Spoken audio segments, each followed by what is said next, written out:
십자가에 대한 아름다운 찬양을 위해서 감사드립니다. 여러분, 예수님 십자가를 극진히 사랑하십니까? 네, 우리를 위해 예수님께서 십자가를 지셨습니다. 십자가 없이는 면류관이 없습니다. 예수님 십자가가 있기에 우리에게 또한 면류관을 주실 수 있는 것입니다. 우리도 예수님 믿고 예수님 가시는 길을 따라가려면 우리 인생에도 십자가가 있습니다. 많은 십자가를 지고 가야 되는데 그 십자가의 고난을 통하여 예수님 십자가를 더 깊이 깨닫고 마침내 우리에게 최후의 승리의 면류관을 주실 예수님을 바라보며 끝까지 믿음으로 승리하게 되시기를 간절히 바랍니다. 제가 성경 66달통 이 책을 여러분에게 선물로 한 번씩 다 드렸는데 다 받으셨어요? 네. 못 받으신 분 있습니까? 없습니다.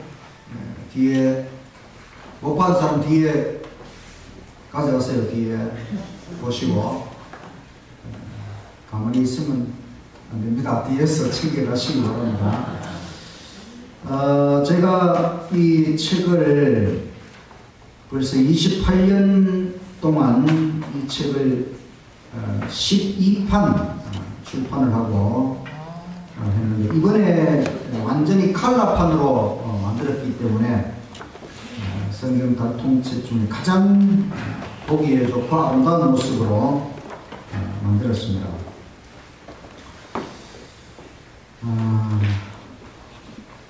이 책 제가 내년에 1년 동안 이 책을 가지고 성경 전체를 설교를 하는데 이쪽에 보면 성경의 내용적인 핵심은 하나님의 사랑이다. 성경의 구조적인 핵심은 하나님의 언약이다. 언약이라고 하는 것은 구약, 신약, 옛 언약, 새 언약, 하나님께서 우리를 구원하신다는 특별한 약속을 언약이라 그러는데 구원 언약의 설계도는 하나님의 성소입니다. 성소는 정사각형 2개, 그래서 마당 부분의 정사각형의 중심에는 번제단, 번제단은 예수님 십자가를 나타내는 것이고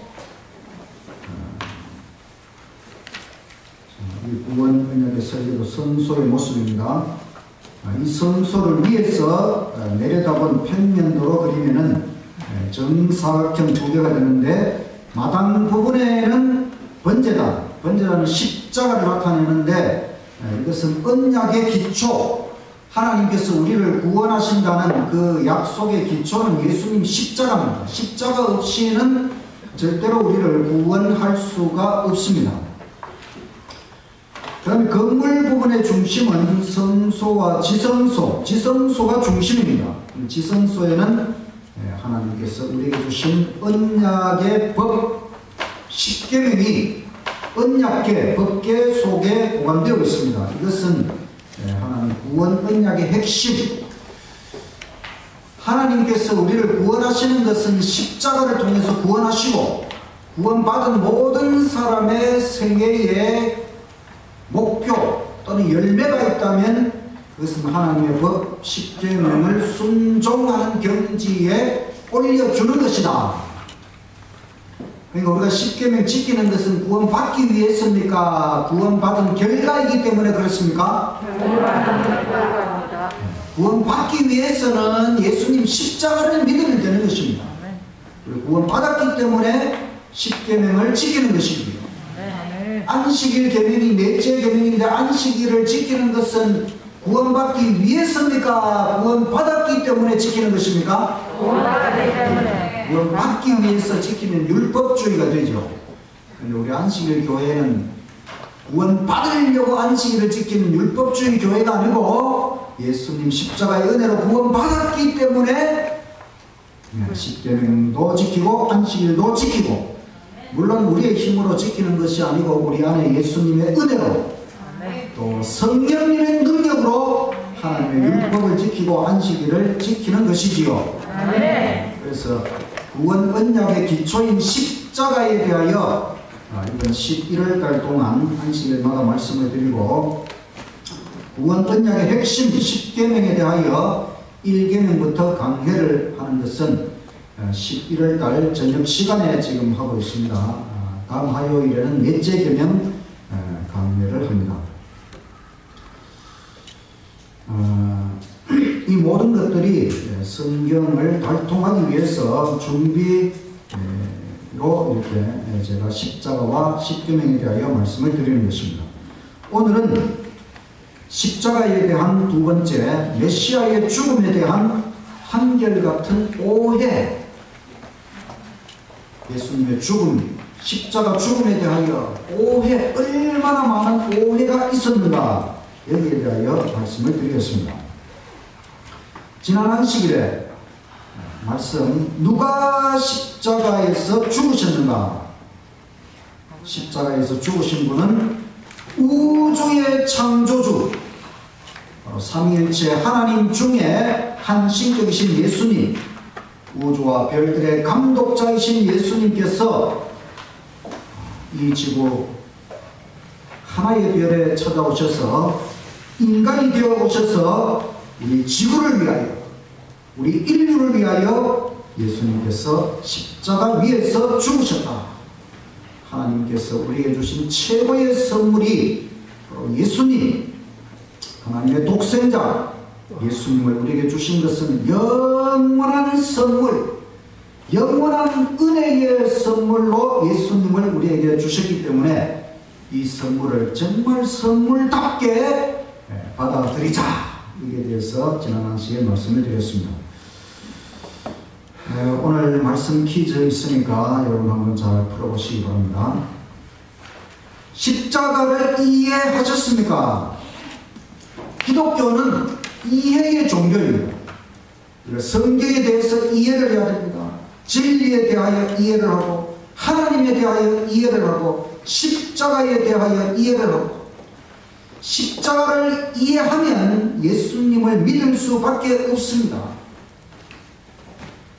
오늘 말씀을 통하여 십자가를 더 깊이 이해하시기를 간절히 바랍니다. 네. 메시아, 구원자는 무슨 일을 해야 하느냐? 우리 죄인을 대신하여 죽는 일입니다. 성경 어디에 나타나 있는가? 창세기 3장, 인간이 죄를 짓자 말자 하나님께서 창세기 3장 15절에 여자의 후손, 바로 아담은 남자의 후손이 아니라 여자의 몸을 빌어서 이 땅에 성령으로 잉태되어 탄생하시는 예수님, 여자의 후손 예수님에 대하여 예언하시면서 그 예수님의 발꿈치가 상할 것이다, 십자가 위에서 발에 못이 박혀 죽으실 것을 예언했지요.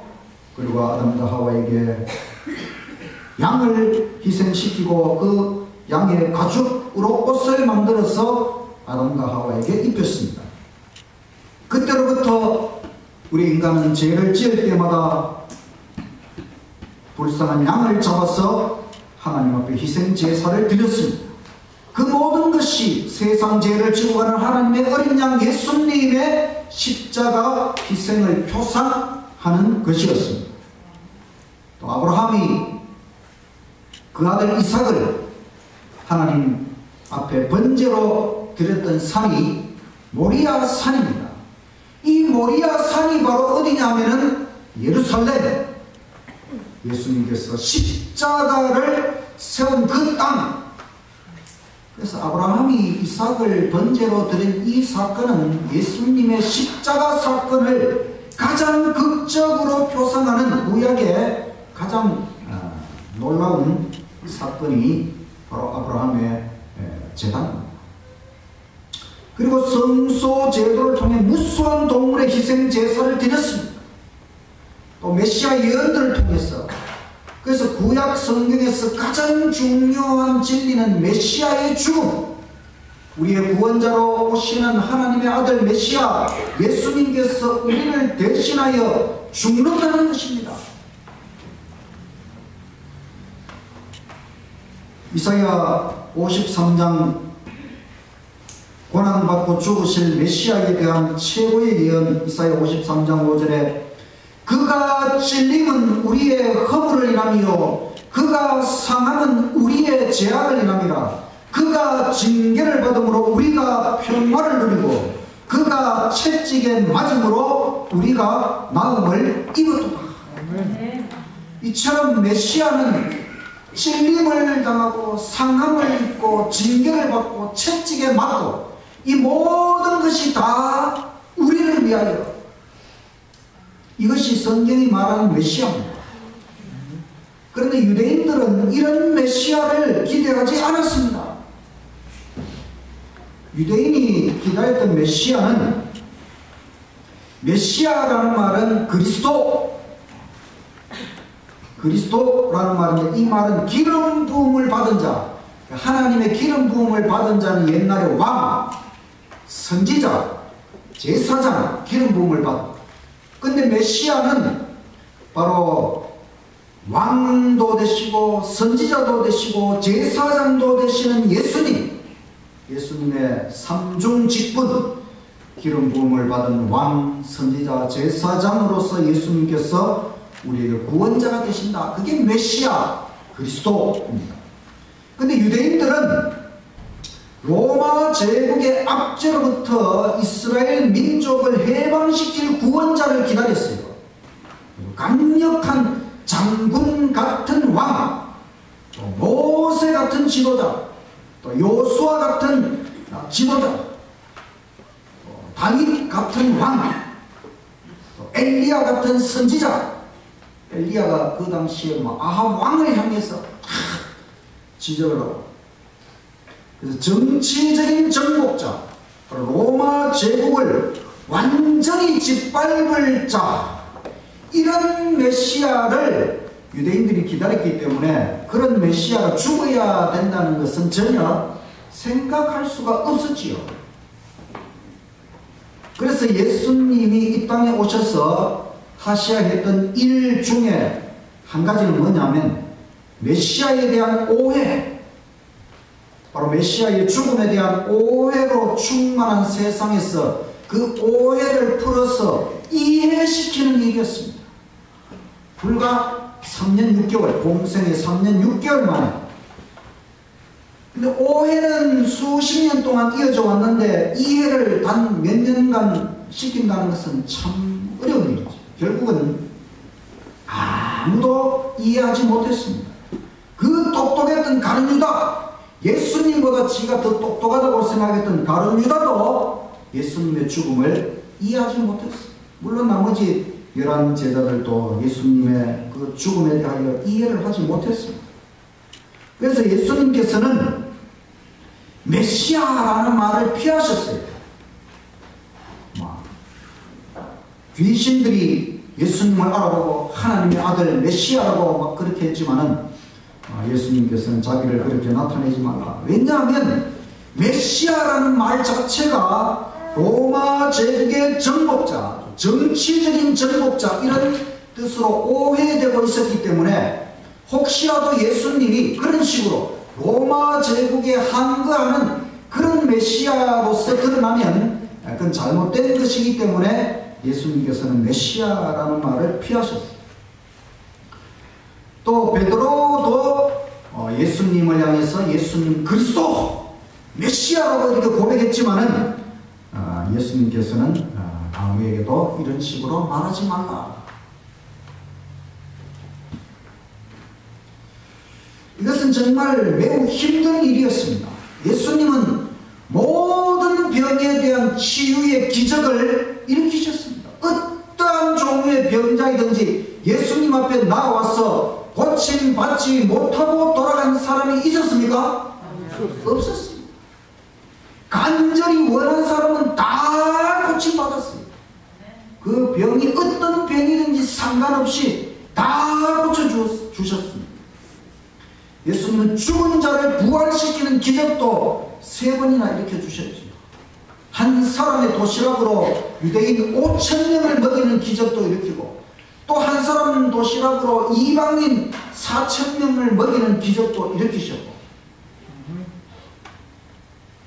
한순간에 로마의 군인 1,000명도 제압할 수 있는 능력을 가지신 이런 예수님, 이 정도면 충분히 메시아가 될 수 있을 것처럼 보였지만, 그러나 사실 우리 주님께서는 자신이 메시아라는 사실을 숨기고 비밀로 해야 하는 매우 힘든 일을 감당해야만 했습니다.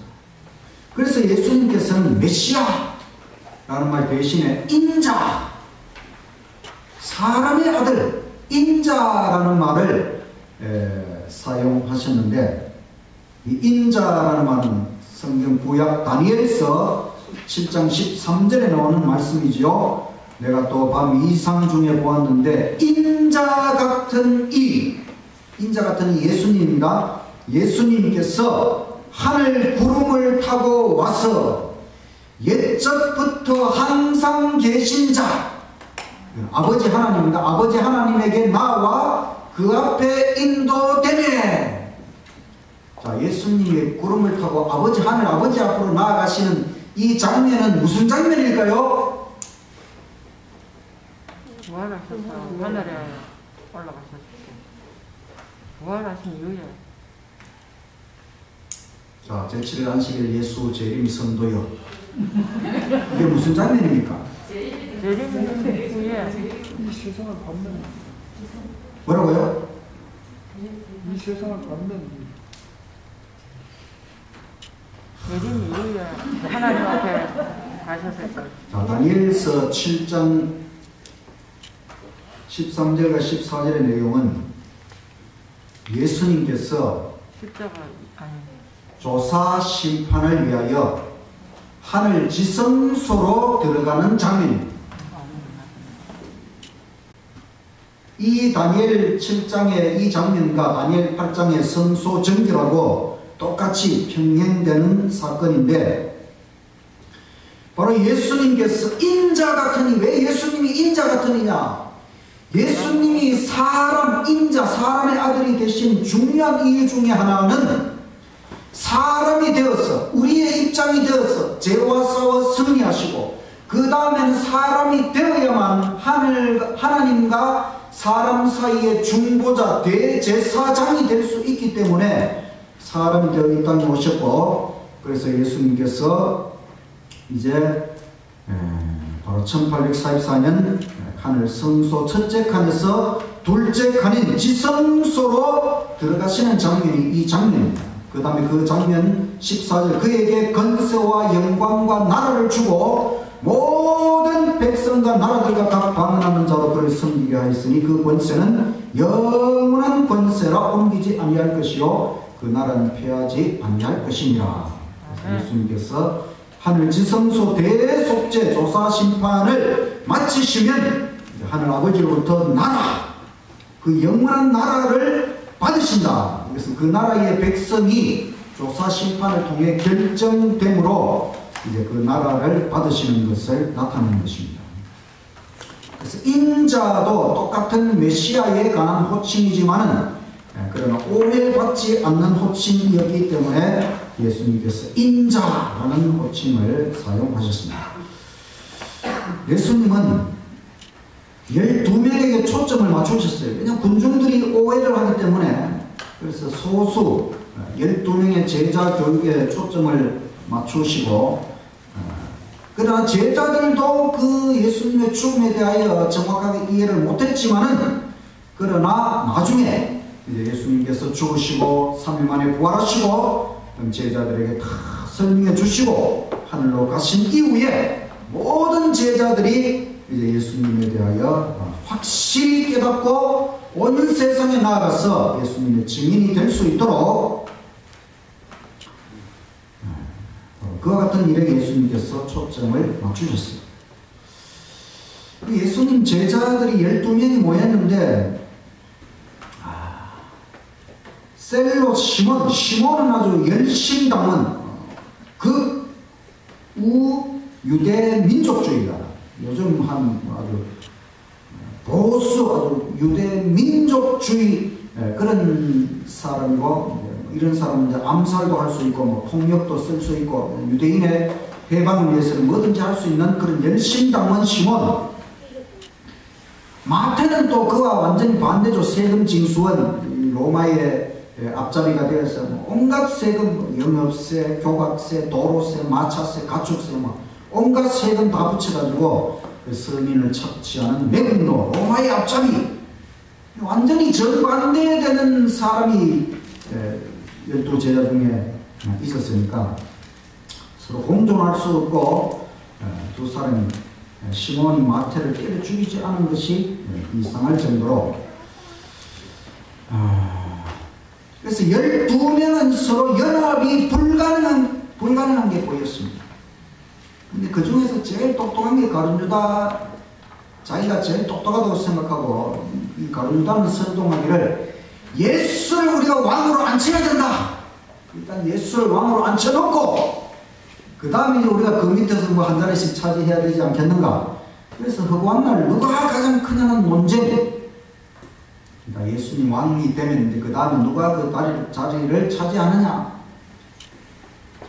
그러니까 그들은 예수님의 메시아로서의 진짜 중요한 사역, 그 죽음에 대해서는 전혀 준비가 되지 않았다는 것입니다. 그래서 예수님께서 십자가에 돌아가시기 9개월 전에 그 죽음에 대하여 제자들에게 예고하십니다. 마태복음 16장 21절.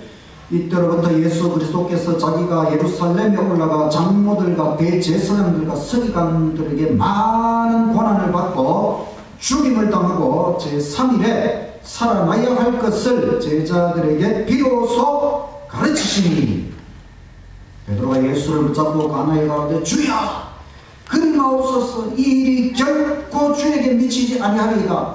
예수께서 돌이키시며 베드로에게 이르시되 사탄아 내 뒤로 물러가라. 너는 나를 넘어지게 하는 자로다. 너가 하나님의 일을 생각지 아니하고 도리어 사람의 일을 생각하는 자다. 예수님께서 내가 많은 고난을 받고 죽임을 당하고 3일 후에 살아날 것이라고 제자들에게 가르치지만 베드로가 주여 절대로 그런 일이 일어나서는 안 됩니다. 예수님께서 베드로를 사탄아! 이 베드로가 예수님 죽음에 대해서 오해를 한다는 것이죠. 예수님 절대로 죽으면 안 됩니다. 베드로는 자기가 예수님을 생각해서 그 말을 한 것인데 예수님께서 사탄아! 왜냐하면 예수님 죽으시기 위해 오셨는데 그 일을 못하도록 하는 것이 사탄의 일이지요. 예수님께서 두 번째 또 십자가를 예고하십니다. 마태복음 17장 22절. 갈릴리에 모일 때에 예수께서 제자들에게 이르시되 인자가 장차 사람들의 손에 넘기고 죽임을 당하고 제3일에 살아나리라. 그랬더니 제자들이 심히 근심하더라. 예수님 죽음에 대하여 제자들은 이해를 못하니까 예수님이 죽는다고 하니까 근심이 될 수밖에 없지요. 세 번째 또 예고하십니다. 마태복음 20장 17절. 예수께서 예루살렘으로 올라가려 하실 때에 12제자를 따로 데리시고 길에서 이르시되 보라 우리가 예루살렘으로 올라가노니 인자가 대제사장들과 서기관들에게 넘기우매 저희가 죽이기로 결단하고 이방인들에게 넘겨주어 그를 능욕하며 채찍질하며 십자가에 못 박게 하리니 제3일에 살아납니다. 예수님은 자신의 죽음의 구체적인 방법까지 이제는 예고합니다. 십자가에 죽을 것이다. 이건 엄청난 일입니다. 왜냐하면 십자가는 가장 악독한 죄인, 강도나 살인자나 무슨 반란을 일으킨 이런 죄인들이 져야 되는 것이 십자가인데 예수님이 내가 십자가에서 죽는다고 하니까 이건 정말 엄청난 일이지요. 근데 이 계속되는 말씀이 뭐냐면 그때의 세베대의 아들의 어미가 그 아들들을 데리고 예수께 와서 절하며 무엇을 구하니 예수께서 가라사대 무엇을 원하느냐 가로되 이 나의 두 아들을 주의 나라에서 하나는 주의 우편에 하나는 주의 좌편에 앉게 명하소서. 예수께서 대답하여 가라사대 너희 구하는 것을 너희가 알지 못하는 거다. 나의 마시려는 잔을 너희가 마실 수 있느냐? 저희가 말하되 할 수 있나이다. 예수님 12제자 중에 요한과 야고보, 이 사람의 어머니가 예수님에게 와서 예수님, 내 두 아들, 이거 예수님 따라다니는 이 두 아들을 나중에 주의 나라에서 하나는 우편에 하나는 좌편에,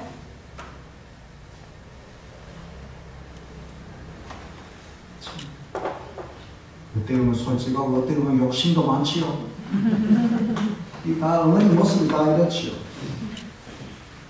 그런데 예수님께서 너희가 구하는 것을 지금 알지 못하는구나. 내 마시려는 잔을 너희가 마실 수 있느냐?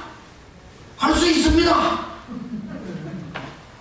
그래서 야고보는 제일 먼저 순교하는 사람이 되었고 요한은 제일 마지막까지 살았어. 이 장면을 보면 제자들뿐만 아니라 그 어머니마저도 예수님의 사역을 오해하고 있다는 것이죠. 예수님이 죽는다는 것은 이해를 못하고 왕이 되면 그 다음에 뭐 그 밑에서 한 자리 차지할 그 생각만 하고 있는 것입니다. 그리고 예수님께서 계속 말씀하십니다. 마태복음 20장 26절 너희 중에는 그렇지 아니하니 너희 중에 누구든지 크고자 하는 자는 너희를 섬기는 자가 되고 너희 중에 누구든지 으뜸이 되고자 하는 자는 너희 종이 되어야 하리라. 인자가 온 것은 섬김을 받으려 함이 아니라 도리어 섬기려 하고 자기 목숨을 많은 사람의 대속물로 주려 함이라. 사람이 가는 길과 완전히 정반대의 길. 사람은 크고자 하고 높고자 하고 으뜸이 되고자 하지만 예수님께서는 정말로 크게 되는 것은 섬기는 자가 되는 것이고 정말로 으뜸이 되는 것은 종이 되는 것이고 예수님 자신도 우주의 최고의 만왕의 왕이시지만 우리를 섬기기 위해 이 땅에 오셨고 종의 생애를 사셨고 마침내 우리 모든 사람을 위하여 자신의 생명을 대속물 우리를 대신 속하기 위하여 자신의 목숨을 희생제물로 내놓았다는 것입니다.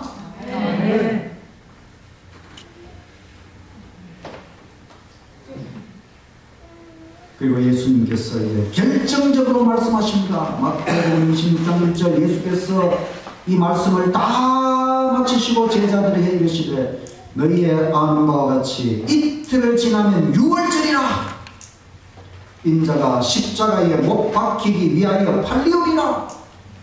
자, 예수님은 자신이 십자가에 죽으시는 그 날 유월절이라고 하는 유대인의 그 유명한 절기 그 유월절에 예수님이 십자가에 죽으실 것을 예고하십니다. 그리고 내가 팔려가리라 팔려갈 것까지 그 똑똑한 제자 가룟유다에 의해서 배반당하고 팔려갈 것까지 예수님이 다 예고하십니다. 유월절이 뭡니까 여러분? 유월절은 출애굽 기원전 1446년부터 유월절이 생겼고 지금 예수님이 십자가에 돌아가시는 서기 31년입니다. 유월절의 역사는 1477년의 역사를 가진 유월절. 그러나 유월절의 참 의미를 그들은 아무것도 모르고 유월절 절기를 지켜왔습니다. 성경의 역사는 아담으로부터 시작해서 1000년이 지나서 노아, 또 1000년이 지나서 아브라함, 하나님께서 아브라함과 언약을 맺으시고 1000년의 인물마다 다 언약이 있어요. 아담에게는 창조 언약, 구속 언약, 노아에게 노아 언약, 아브라함에게 아브라함 언약. 그 아브라함 언약의 성취로 아브라함이 이삭이 야곱을 낳고 야곱의 이름이 이스라엘이 되고 야곱의 12아들이 이스라엘 12지파가 되고 그 중에 한 사람이 요셉이 애굽 나라에 노예로 팔려갔지만 하나님께서는 요셉을 위하여 애굽의 국무총리가 되도록 하시고 또 또 나중에 요셉을 통해 야곱의 가족 70명이 애굽에 들어가서 430년 동안 큰 민족으로 성장하는 놀라운 승리가 있었습니다. 그런데 430년이 지나서 아브라함은 언약대로 큰 민족으로 성장하기는 했지만 이스라엘 백성들은 하나님의 그 언약을 다 망각하고 잊어먹고, 그래서 하나님께서 출애굽의 지도자 모세를 훈련시키시고 이제 모세를 통해 그들을 애굽에서 탈출하도록. 근데 애굽의 왕 바로가 쉽게 내놓지 않지요. 왜냐하면 이 좋은 일꾼들을 해방시킬 수 없어서. 그래서 모세를 통해 9가지의 재앙을 내렸지만 그래도 안 됩니다. 그래서 이제 하나님께서 10번째 재앙, 결정적인 재앙, 애굽의 모든 장자 첫째 아들 다 죽인다. 이스라엘 백성의 장자는 죽이면 안 되니까 하나님께서 이스라엘 백성들은 양을 잡아서 그 피를 문에다가 십자가 형태로 박았다. 그러면 심판하는 천사가 그 유월절 양의 피가 묻혀져 있는 집은 통과, 심판 통과. 나머지 애굽의 모든 집의 첫째 아들 다 죽었습니다. 그래서 바로가 그때 갔어야 이제는 겁을 먹고 이러다가 다 죽겠다. 그래서 이스라엘 백성을 해방시킵니다. 그래서 하나님께서 그 유월절을 기념해서 너희들이 구원받은 그날, 너희들은 구원받았고 애굽 나라는 심판하신 그날을, 그래서 이 유월절을 해마다 유대적으로 1월 14일이 되면 유월절을 기념하고 유월절 양을 잡고, 그 유월절 양은 바로 예수님을 표상하는 것입니다. 그때로부터 기원전 1446년부터 서기 31년까지 1477번째로 유월절을 지켜왔지만 그 유월절에 희생당하시는 예수님에 대하여 그들은 이해하지 못하고 있었습니다. 예수님께서 십자가에 돌아가시기 전에 다락방에서 최후의 만찬을 하실 때에 누가복음 22장 8절 예수께서 베드로와 요한을 보내시며 가라사대 가서 우리를 위하여 유월절을 예비하여 우리로 먹게 하라. 최후의 만찬은 유월절 만찬입니다. 예수님께서 끝까지 그들을 이해시키려고 제자들의 발을 씻깁니다. 예수님은 정복자가 아니라 섬기는 종으로 오셨다는 것을 보여주기 위해서 또 예수님의 죽음을 기념하는 예식을 세웁니다. 이제는 유월절 대신에 성만찬, 떡을 나누어 주시고 내 살이다, 잔을 나누어 주시고 내 피, 언약의 피.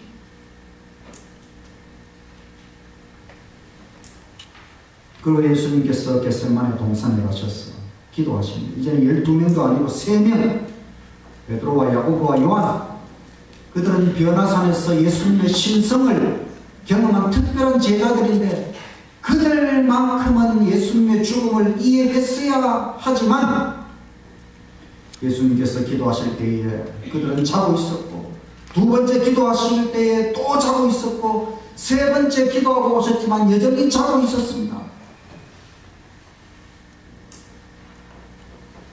예수님은 결국 홀로 그 길을 가셔야 했습니다. 아무도 예수님 죽음을 목격할 준비가 되지 않았습니다. 이 예수님의 마지막 장면과 십자가의 죽음을 제대로 목격한 자는 요한 하나밖에 없습니다. 한 사람이라도 그 바로 앞에서 똑바로 목격한 게 천만다행이지.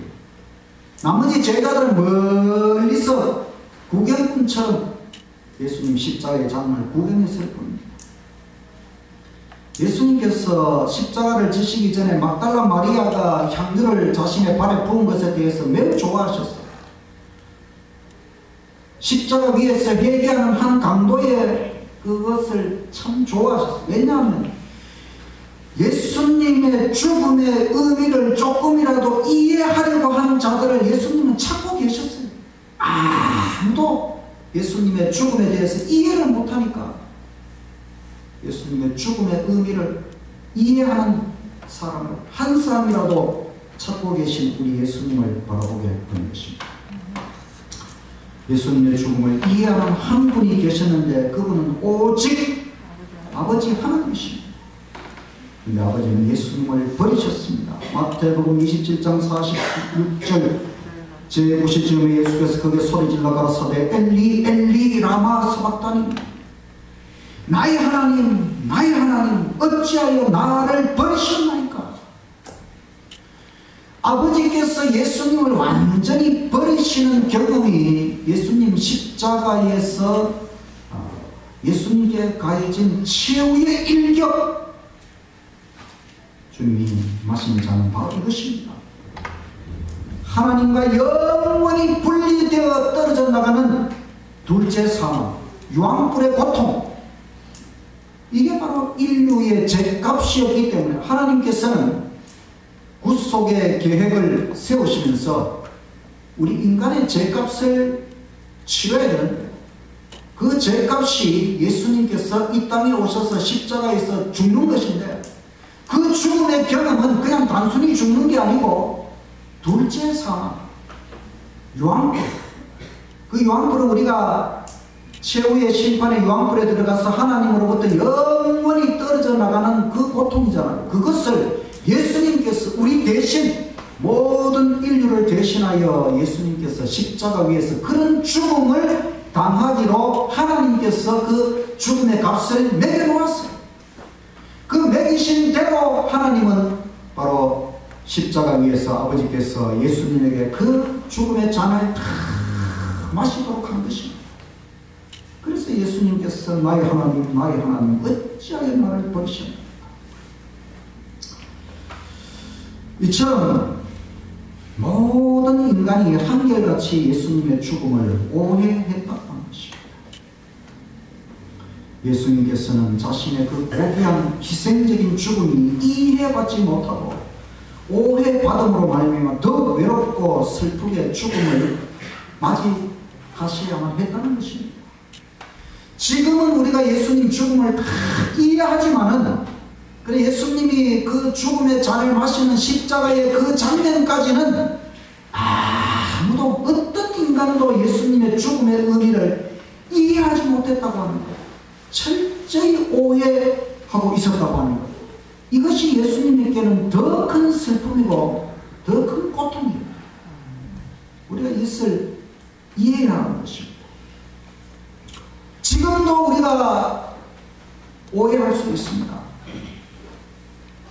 예수님 십자가에 죽었지만 그것은 나의 죄값은 아니다. 내가 무슨 큰 죄를 지었다고 왜 자꾸 예수님 교회 나가니까 자꾸 예수님이 내 죄를 위해 죽었다고 하는, 내가 무슨 죄를 지었다고 자꾸 내 죄 때문에 죽었다고 하는, 내가 죄를 지었으면 무슨 뭐 붙잡혀 가서 감옥에 가든지 내가 해야 되지, 내가 그런 죄도 안 지었는데 왜 자꾸 내 죄 때문에 죽었다고 하느냐. 아담이 죄를 지었을 뿐인데 차라리 내가 큰 죄를 지었으면 좀 이해가 쉬울 것 같은데만, 내가 무슨 큰 죄도 안 지었는데 차라리 내가 아담이라면은 이해가 쉽겠지요. 여러분, 내가 아담이라면은 내가 죄를 지었으니까 예수님이 내 대신 죽는다는 거 이해가 되겠지요. 그래서 실제로 아담은 930년 동안 살면서 통행의 일생을 보냈다. 아담은 930년 동안 그 한 가지 죄를 가지고 930년을 회개하면서 살았습니다. 여러분, 우리가 인류는 하나라고 하는 사실을 알아야 돼요. 아담이라는 말이 무슨 뜻이냐 하면 사람이라는 말입니다.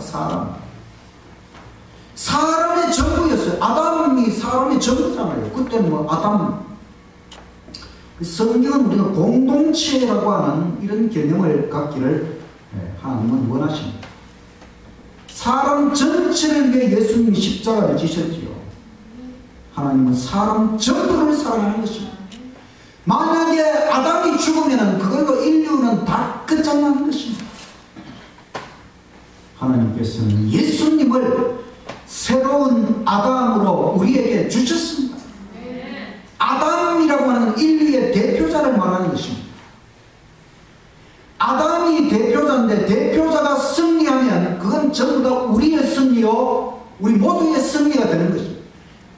근데 아담이 실패하면 그건 우리 인간 전체의 실패가 되는 것입니다. 마찬가지로 우리의 새로운 대표자이신 예수님이 이 땅에 오셔서 아담이 저지른 죄의 값을 다 치르시고 아담보다 더 불리한 상황에서 예수님은 승리하셨습니다. 그런데 예수님의 그 승리를 우리의 승리로 다 주신다는 것입니다. 그러니까 예수님을 믿기만 하면 우리가 예수님의 승리를 나의 것으로 주장할 수 있는 것입니다. 이게 예수님을 믿음으로 말미암는 의라고 하는 것입니다. 그렇다면 새로운 아담이신 예수님의 승리와 은혜를 나의 것으로 취할 수 있다면 똑같이 우리는 첫 번째 아담의 실패도 나의 것으로 받아들일 수 있어야 되는 것입니다. 승리는 내 것으로 받아주고 실패는 내가 안 하겠다, 이거는 안 되는 것입니다. 그래서 우리가 이 성경의 내용을 깊이 깨닫고 내가 아담이구나, 내가 사람이구나, 우리 전체가 사람입니다. 우리 전체가 아담인 것입니다. 우리 전체가 실패한 것이고 우리 전체가 잘못된 것이고 우리 전체가 죄인, 이걸 깊이 깨달아야 돼요. 그러나 하나님께서는 우리를 벌하는 대신에 새로운 아담 예수님으로 우리에게 보내주시고 그 예수님이 승리하도록 하시고 그 예수님의 승리 모든 것을 우리의 것으로 인정해 주시는 것입니다. 우리가 이제는 예수님의 죽음의 그 의미를 이해해야 되는 것입니다. 무수한 사람들이 전부 다 예수님 죽음을 오해했지만 이제 우리는 예수님을 이해하고 정말로 예수님, 우리 인간을 위하여, 아담을 위하여, 우리 모두를 위하여 예수님께서 십자가를 지신 이 놀라운 십자가의 대속의 그 의미를, 그 사랑을 진정으로 이해하고 예수님을 사랑하고 정말로 예수님을 이해하는 저와 여러분이 되시기를 간절히 바라면서 말씀을 마치겠습니다. 자, 오해에 당하신 죽음 퀴즈 1번. 기독교는 이해의 종교이다. 이해를 오해를 하지 말고, 구약 성경에서 가장 중요한 진리는 메시아의 죽음, 그가 채찍에 맞음으로 우리가 나음을 입었다. 유대인이 기다렸던 메시아는 로마를 완전히 짓밟을 자, 인자라는 호칭은 어디서 나왔습니까? 요한일서 7장 13절. 인자가 온 것은 섬기려 하고 자기 목숨을 많은 사람의 대속물로 주려 함. 예수님은 출애굽으로부터 몇 번째 6월절에 죽으셨습니까? 1477번째. 6월절 대신에 무슨 예식을 제정하셨습니까? 설난찬 예식. 겟세마네 예수님 기도하시는 동안 제자들은 뭘 했습니까? 잠자면 안 되는 것이죠. 예수님의 죽으심을 모두 오해하지만 이해하신 한 분은 하나님 아버지. 100점 맞으신 분. 제가 오늘 선물 드린다고 했는데 선물은 성경 66 발통책입니다. 이미 선물 다 드렸습니다. 100점 안 맞아도 오늘은 선물 다 드렸습니다. 이게 구원이라고 하는 것입니다. 구원은 하나님 우리 100점 안 맞아도 아무것도 안 해도 예수님 안에서 우리에게 구원의 선물을 다 주신 것입니다. 이 구원을 우리가 끝까지 안 받겠다고 하면 어쩔 수 없지만, 그러나 예수님 구원을 받아들이고 이 구원을 이제는 끝까지 붙잡고 믿음으로 승리하시기를 간절히 바랍니다. 다 같이 일어나셔서